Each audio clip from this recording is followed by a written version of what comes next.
Today we're going to be learning about implicit bias.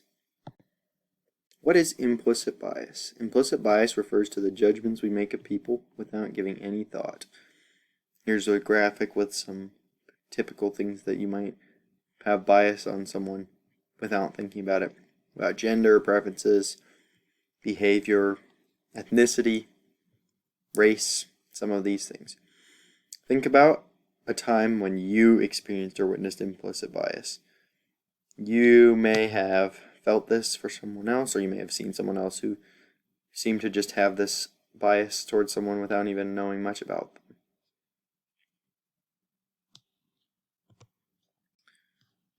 Self-examination.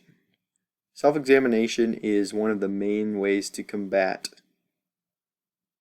implicit bias. In self-examination, you're looking at what feels normal for yourself. Students behave differently than what we expect. So we need to be prepared to be lenient and be willing to learn about what's different about students' lives than our own. Yes, and recognize that just because someone does something differently doesn't mean that they are wrong.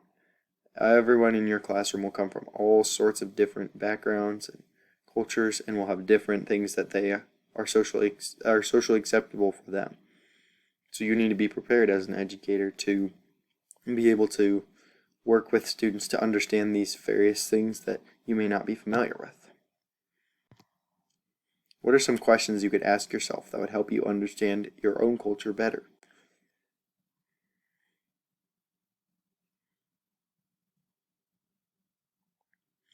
Some questions that I would maybe ask would be things like, what has caused me to feel this way about this certain thing? So like, what's a good example?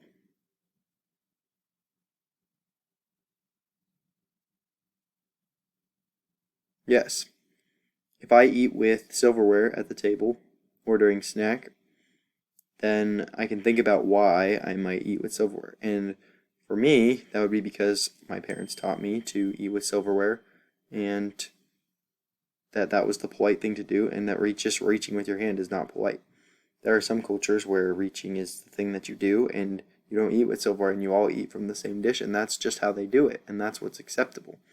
And so, once you understand where your own bias is coming from, then you can combat it and be more open to other people. As teachers, we need to understand our own cultures before we can fully understand our students and their cultures.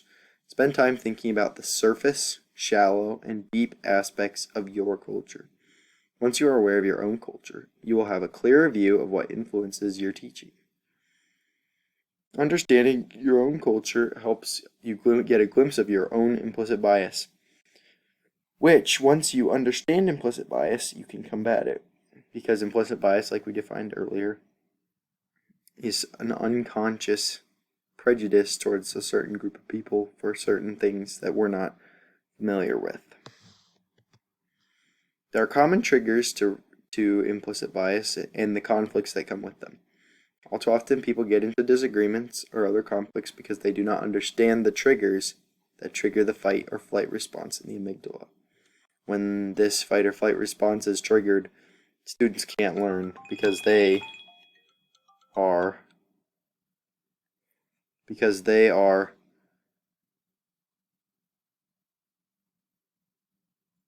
feeling threatened and unable to